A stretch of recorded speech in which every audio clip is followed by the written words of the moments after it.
Our next stop was near Matamata in the Waikato region. This setting is everything I thought New Zealand would be. Crystal clear waters, vibrant green rolling hills, and blue skies. It seems that this is where postcards are created. Being among these epic settings really does create visceral reactions. And today we're taking advantage of this scenery to engage in a bit of playful imagination and adventure. So we're at Hobbiton, which is a really incredible place to be. People from all over the world come here to look at this incredible set that was in Lord of the Rings, and Anna's given us a personal tour today.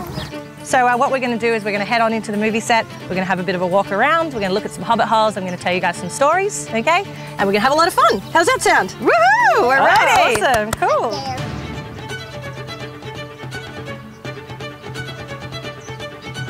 As you can see, our beautiful Hobbiton, we have 44 hobbit holes here, okay? So they're all unique, they're all different. Peter Jackson, the director, he's really a perfectionist when it comes to building his movie sets, and you're going to see that as we walk around, all the detail he puts in front of the hobbit holes, all the beautiful props, etc. So what we're going to do is we're going to take a walk around. You can see Bag End right at the top of the hill, which of course is Bilbo and Frodo's house, so we're going to check that out a little bit later.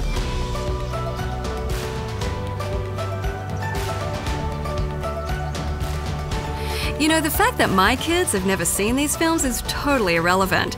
Their excitement in just being here proves that a fantastic imagination exists in all of us.